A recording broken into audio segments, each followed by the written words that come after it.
aming church. Dati, oo. Sa lahat po, sa mga babae lang? Sa pangkababaihan namin sa sityo namin, naging presidente din ako all over namin, doon sa sityo namin ng mga babae. So, masasabi siya na ngayong Muslim ka na, yung pamilya mo ba dati meron reliyon kinalitan? Ay, wala. Pero sa aking nasaksihan ng ako'y simula nang ako'y lumaki hanggang ako sa ngayon na habang nabubuhay pa ang tatay ko, kahit siya Katolik, pero ang kanyang attitude parang Islam. Talaga? Kasi yan ang lagi kong hinahanap dahil siya ay ang kanyang mga patakaran sa amin. Kasi kami noon, hindi kami pwede magsuot ng mga sleeveless, hindi kami pwede mag-short ng mga maliit.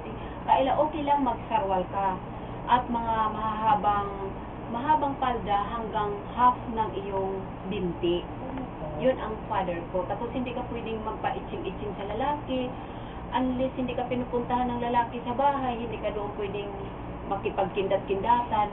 Hindi nga, totoo yan ang tatay ko. So, kumbaga very conservative ang sabi. Ganyan, oo, ganyan. So, ibig sabihin, yung bang attitude ng father mo or ng parents mo before, na-practice mo rin yun? O parang yun ang hinahanap ko kasi sa ngayong panahon, para bang nawawala ang ganun. Parang hinahanap ko yun kasi kinamulatan ko talaga yung parang ang kinamulatan ko sa tatay ko yung magpe-pray. Kahit Catholic ako noon, nagpe-pray din kami 5 times a day. 5 times din. Paggising mo sa umaga, 6 o'clock. Tapos, 10 o'clock or 9 o'clock, ganun. 8 o'clock or 9 o'clock, ganun. Tapos, 12 o'clock. 3 o'clock, din 6 o'clock again.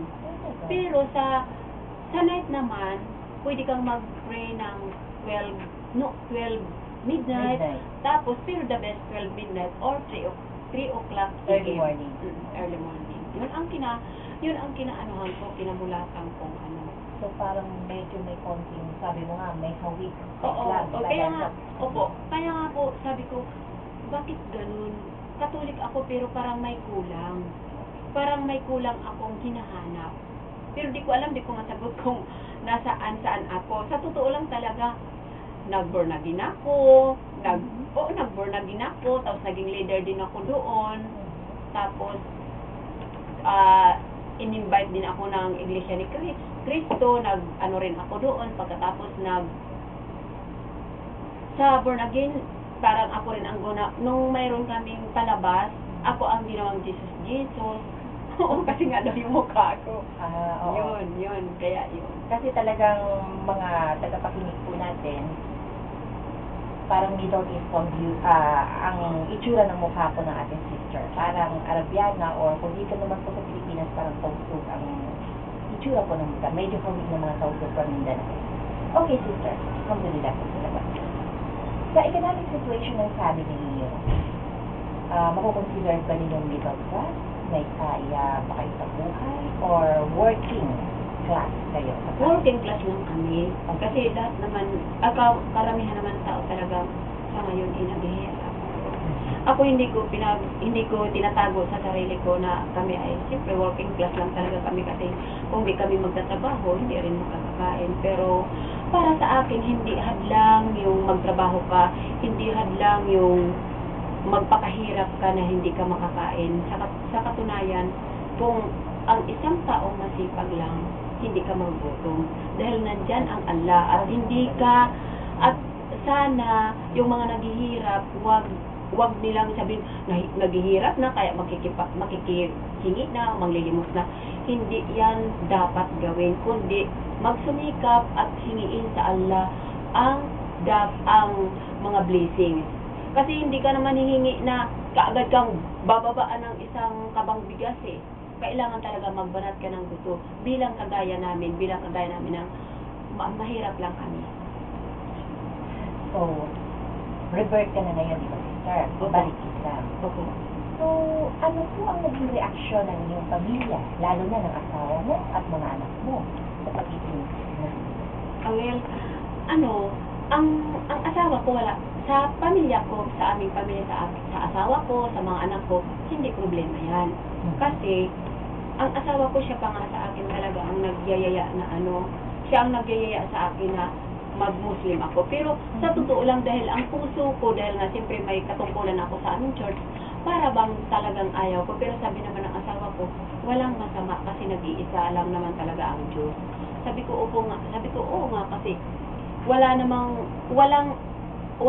ibang Panginoon, walang ibang God, walang ibang Allah, walang talagang ibang sasambahin kundi si Allah lang. Alhamdulillah, grabe. Grabe po ang sagot, mga tagapakinig. Alhamdulillah po. So, ano naman ang naging reaksyon ng mga kapatid mo at ibang relatives? Sa ngayon, wala pa kasing nakakaalam sa mga kapatid ko. Pero, para sa akin, may private naman akong, palagay ko hindi ako mahihirapan magpaliwanag. Dahil alam naman nila kung ano ang attitude ko. So, yung mga anak mo, sister, ano pong naging reaction mo? Ang mga anak ko masaya sila. Sa katunayan nga, nung galing kami nagsyahada, yung isa kong anak na lalaki na natuwa nga ako at para bang sabi ko bakit ganun ang ginawa niya. Sabing ganun. Pagdating namin galing kami sa syahada, inipon niya ngayon ang mga bata, parang pinagmalaki niya na siya ay nagsyahada. Sabi niya, mga friend, hali kayo dito, magsasyahada rin kayo katulad ko. Kasi doon, alam mo ba, mayroon sinasabing sakat. Pero hindi ko naman kaya magsakat, mga jolins na lang. Kaya ang ibinigay ng anak ko doon sa marami niyang friend, tig-5 jolins. Oh. Yun daw yung kanyang sakat. Para doon sa mga nagsyahada. Opo. So, ibig sabihin nagsyahada yung mga bata, Yung nagsyahada niya. Opo, ang ginawa niya, lahat ng mga bata na nagsyahada, sabi, okay, Muslim na kayo ngayon, kaya ang sasambahin natin si Allah lamang. Okay. And then? Tapos nagulat ako, sabi ko, pag uwi niya, sabi ko, bakit yan ang nasabi mo? Sabi niya, paano mama, yun naman talaga ang nararapat. Sabi, yun. So, ngayong ikaw ay Muslim na sister, ikaw ba, sa tingin ko naman, may nabago sa iyong pananamit. Dito ka na talaga. Ganyan, mag-hijab po, magsuot ng prescribed na hijab or kasuotan na dapat po sa mga babae Muslim. Sa akin po, hindi naman mahirap magbago ng kasuotan. Kasi para sa akin, kapag pinasok mo ang isang bagay, kapag pinasok mo ang isang pananagutan o responsibilidad mo sa iyo kung ano mang pinasok mo, dapat gawin mo ang nararapat. Alhamdulillah. Again for that answer. So, palagi mo kaya sa ganyang pag-a-adjust mo sa pananamit dahil iba, medyo mahirap nga. Iba. Iba na nga yun, kabalot ako. Palagay mo kaya, sister, hindi ka mahirapan. Hindi na sa tao lang po yun. Sandali lang naman po kung gustuin mo. Kasi sabi pa nga, kung gusto mo may paraan, kung ayaw mo may dahilan. Okay, alhamdulillah po. So, anong nakita mong mahirap na sitwasyon ngayon ikaw ay matatawag ng isang kapatid sa Islam?